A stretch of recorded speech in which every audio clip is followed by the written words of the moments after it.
Hey everyone, it's Shotzi for the Rough Cuts on Sunday. Hello, I hope you've been doing well and are having a pretty good holiday so far. Sorry for leaving so abruptly the last time. Had an unexpected visitor. I've been having a lot of visitors lately, and I'm not used to having visitors. So I had to take a break from here in order to tend to my guests.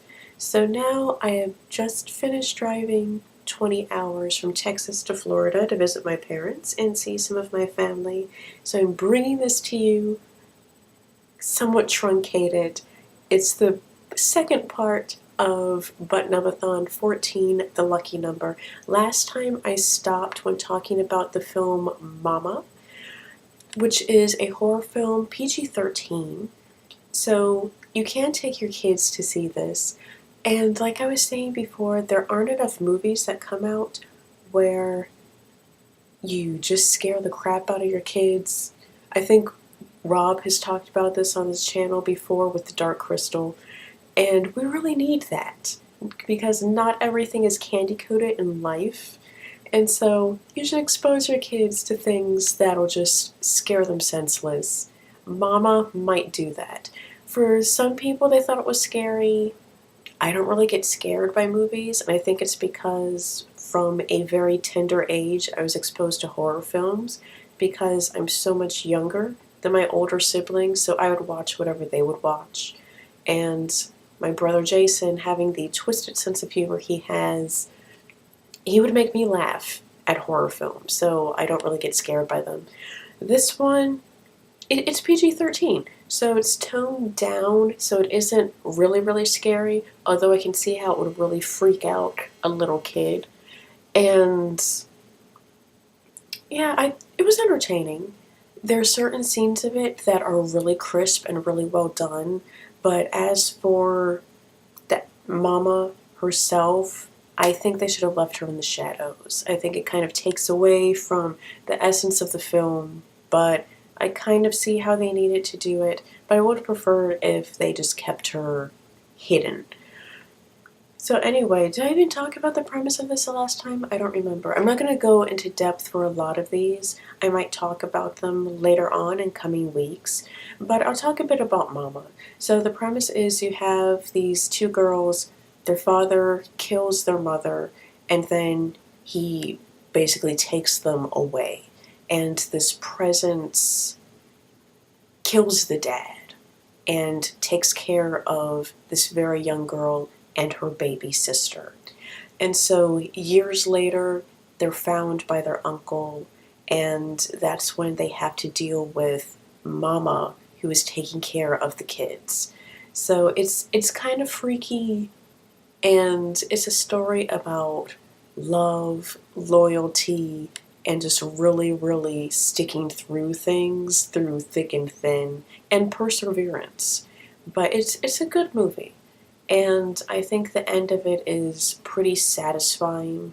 Some didn't care for it, some liked it, but I thought it was satisfying.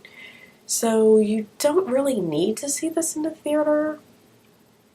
Probably it's the sort of thing that would just be released straight to DVD. But it's still pretty spectacular to see in a theater, though, simply because of the graphics. But with how a whole lot of TVs are now, not really necessary. Okay, so after Mama, we saw Libeled Lady.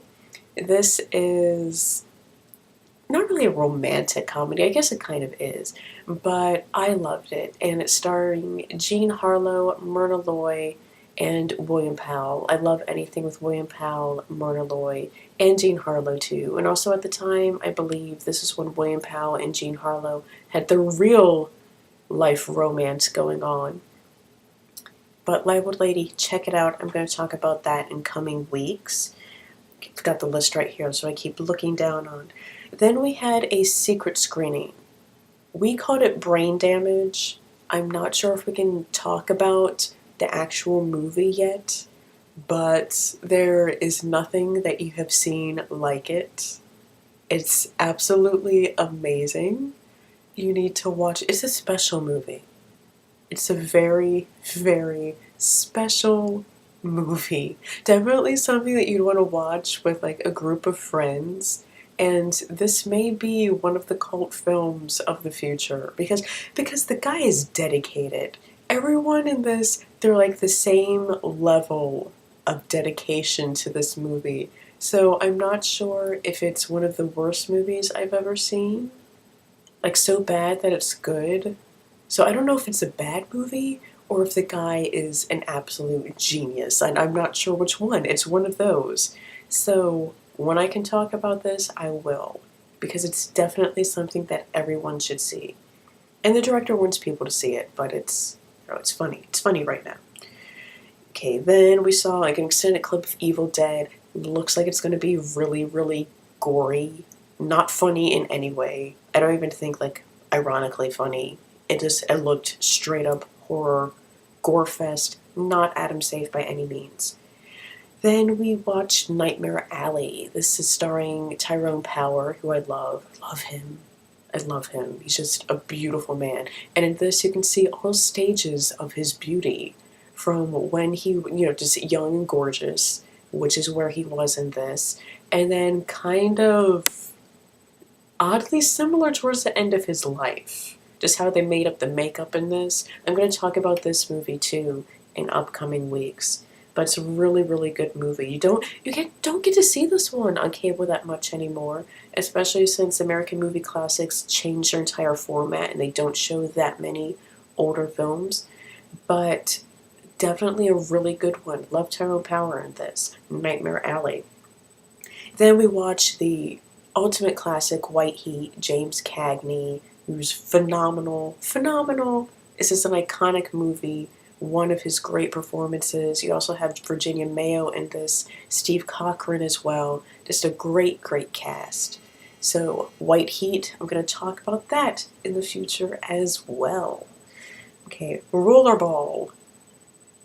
Every year at BNet, there's a group from the Midwest, and they're into roller derby. They're awesome. They're a fun group of people. So this movie really hit home for the BNet audience.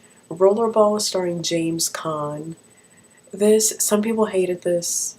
Some love it. I'm kind of in the middle of the field with this one. It has a great overall message to it. I'm going to talk about this in upcoming weeks. Definitely worthy of having its own time.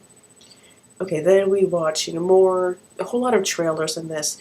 Then finally close out with Bullet to the Head. This is starring Sylvester Stallone and Sonny Kang.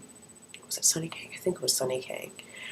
And it was okay. It was really worth watching because Jason Momoa is in this, and he's always worth watching. Gorgeous, gorgeous specimen of a man right there. And this is another one of those movies that would probably just be straight to DVD. Like, it was, it's something that you don't have to think about it. You just enjoy watching the action. There's an axe fight in this, things like that. Some one-liners, not all that great. Sylvester Stallone, extremely sinewy and veinous in this movie. And there's fighting, blood, damsel in distress in this as well. And that's pretty much all you need to know about Bullet to the Head. Ironically enough, there weren't that many bullets to the head in this. There's a lot of missing bullets and body bullets, but not so many bullets to the head.